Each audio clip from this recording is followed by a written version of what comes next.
جمال صاحب ملګرو دینه پس خالق شاه شاکر صاحب راغواړم هغه په یو بل ځای کې هم مېلمانه دي خو د هغې نه مخکې یو څو شعرونه وایم چې خدای زده که هر څنګه حالاتو سره جنګ کومه خدای زده که هر څنګه حالاتو سره جنګ کومه او پښتون بچی یم خپله ژبه باندې ننګ کومه او زه پښتو لیکم پښتو لولم او پښتو پالمه زه پښتو لیکم پښتو لولم او پښتو پالمه او د خپلې ژبې مې مانځنه په دا رنګ کومه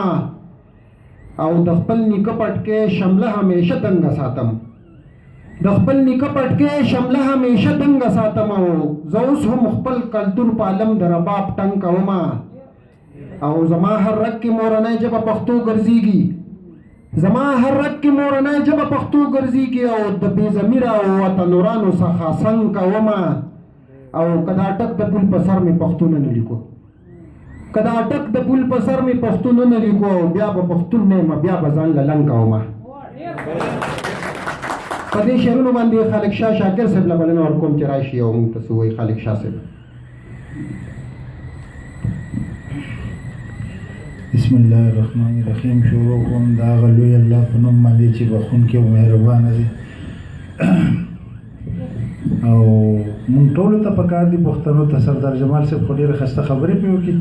ټولو ته پکار دي چې بھائی مونږ په کور کې زموږ پښتو نشته نو مونږ بل ته د پښتو سندرې څه له وایو بیا خبره خو مقصد خو اصل دا دی که او زه خو به هغه هېواد والو ته مزیري کوم نو زه به یو لږ غوندې څه تاسو ته ووایم چې د ده د دغه مطابق به در یو کې ته ووایم چې څوک چې جفا ته وفا وایي دا وفا خو نه ده څوک چې جفا ته وفا وایي دا وفا خو نه ده اوښکو سره چې وینې توی نه کړې جړا خو نه ده او ښایسته صورت یې رب جوړ کړی بس په خپل قدرت دی ښایسته صورت یې رب جوړ کړی بس په خپل قدرت دی زه خالق شاه چې په معین یم څه ګناه خو نه ده او یو د پښتو باره کې بدلی یم چې ښه په پوهېږم چې پښتو راته پښتۍ ماتوي بیا هم ورزغلم که هر څو مې ککرۍ ماتوي او موږ زمریان یو خو تړلي یو د بل په زنځیر احساس د صبر مې د لاس هتکړۍ ماتوي او ګلاب که وشو کېږي وریجې پروا نه لري خزان بې رحمه میزغو سره غوټۍ ماتوي او د ابدالي نوڅو ته وګوره دشمنه راشه لکه منصور غوندې په دار خپلې مرۍ ماتوي او موږ کونډه کونډه یو ځای کړل د وحدت په زنځیر د جبر پلک مو د زنځیر هره کړۍ ماتوي او د صبر جام د پښتون ډک شو نورې مه تنګوئ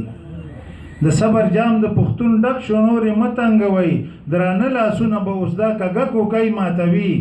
او داسې سړي ته څه نوم ورکم ورته څه ووایم د بل دپاره چې خپل قام سیمه نړۍ ماتوي او خالق شاه زر کوه بیدار شه دشمن راغې په سر بیا دې د چم ګاونډ د مینې رورولۍ ماتوي.